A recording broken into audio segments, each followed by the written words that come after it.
Just like there is in America, there's an active debate about the war and about history and about history being told differently.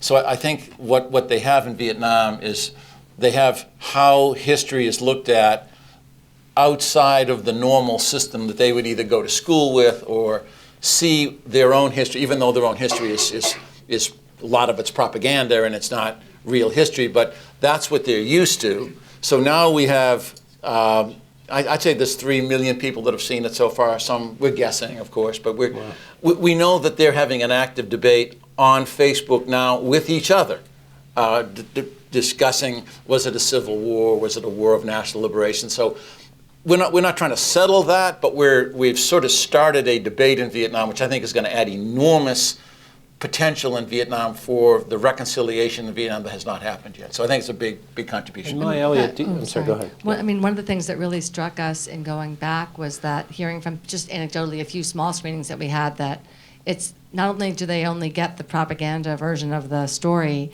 they don't see the images that we are so familiar with here of their own dead soldiers. They see the photos of civilians who've been wounded, but they have not seen the images that Americans are very familiar with of piles of bodies of North Vietnamese and Viet Cong. We saw a few here. That was never shown there and still hadn't been. So the reckoning with the actual cost of the war is not an abstraction. It becomes much more real. And that's part of this. And that was certainly news to us. We didn't quite understand. And I think a huge thing to add to that, what Lynn said earlier and what she just said now and Tommy intimated, which is that when the history of the state is sort of dominating the picture, you have a kind of monolithic singleness to it. There's no intimacy. There's no bottom up. There's not a sense of, I felt this, I did this. It was the collective experience and the collective will of the capital P people who made it happen, which essentially denudes the story, the narrative of things that are true for the Vietnamese. Forget about the Americans. That they lived it, that people went, Bao Ninh lived in an apartment complex in Hanoi, and he was, of the 6 people, young men drafted, he's the only person who went home.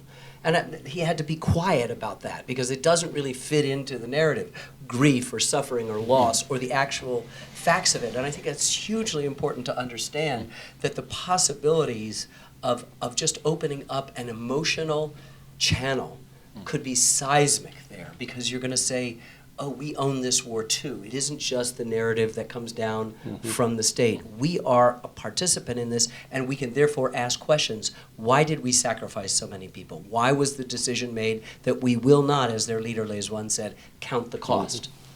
These are hugely important questions for the Vietnamese to ask, just as we are now asking tons of questions across all the political spectrum about our own involvement and when and if it should have happened and what we could have done to have won and or not done to have won. This is a central question for Vietnam, and it's really important because we are a completely individualistic, narcissistic society, and we can't possibly imagine a story that doesn't have me at the center of it.